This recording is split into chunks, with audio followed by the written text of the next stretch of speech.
এই যে গাইস দুটা গোলাপ ফুল, একটা গোলাপ ফুল যা একটু আছে আর একটা গোলাপ ফুল মারা গেছে। এই যে একটা করলা গাছ হয়েছে, ফুল আইছে করলার গাছটার মধ্যে, দেখছেন? এই যে মরিচ গাছ, কালো মরিচ, এটা দুই রকমের মরিচ হয়, কালো হয় সাদাও হয়, ঠিক আছে? এই যে অনেক ফুল ধরছে মাশাআল্লাহ, অনেক ফুল।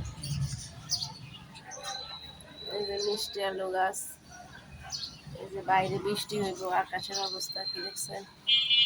এই যে বৃষ্টি হইব, বৃষ্টি হইব,